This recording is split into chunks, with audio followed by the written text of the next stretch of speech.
How 1,500 Mongols annihilated 20,000 European knights. The incredible story of Lignets. 1241, April 1241. The plains of Silesia. A small, highly disciplined cavalry force appears on the horizon, moving like shadows across the grasslands. On one side, 1,500 Mongol horsemen, veterans of countless campaigns, hardened by years of conquest under the heirs of Genghis Khan. On the other, nearly 20,000 European warriors, including heavily armored Polish, German, and Teutonic Knights, convinced they are about to crush a barbarian invasion. The Europeans have numbers, armor, and the confidence of men defending their homeland. A Mongol victory seems impossible, yet within a single day, one of the most shocking military defeats in medieval Europe will unfold here. This is the story of Lignets. To understand how this disaster happened, we must go back a few years. The Mongol Empire had exploded out of the east with terrifying speed. Cities that resisted were burned. Armies that stood against them were erased. By 1240, much of Eastern Europe was already in ruins. Kingdoms fell one by one. Panic spread westward. Refugees brought stories of horsemen who never tired, who shot arrows with deadly precision while riding at full speed, who vanished and reappeared like ghosts. Many dismissed these stories as exaggerations. They would soon learn the truth. The Mongol commanders, Subutai and Baidar, divided their forces with calculated precision. One army moved toward Hungary. Another smaller force rode into Poland.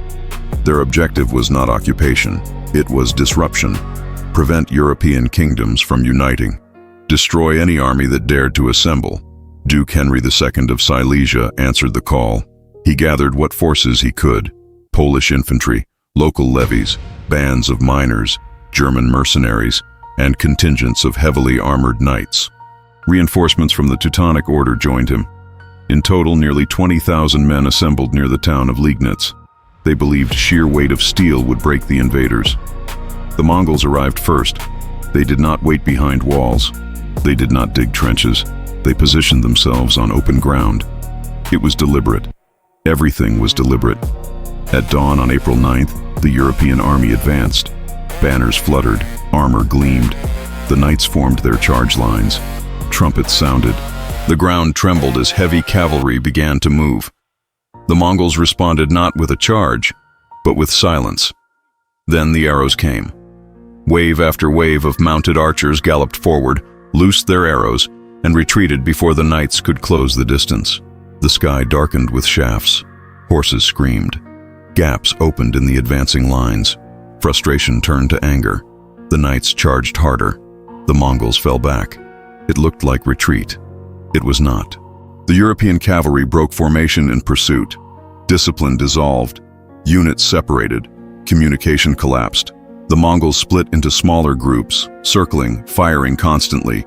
Their composite bows pierced armor at close range. Every attempt to close ended in more casualties. Then came the smoke.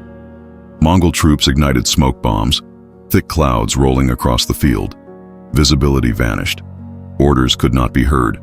Units lost contact with one another. In the confusion, Mongol cavalry struck isolated groups from multiple sides.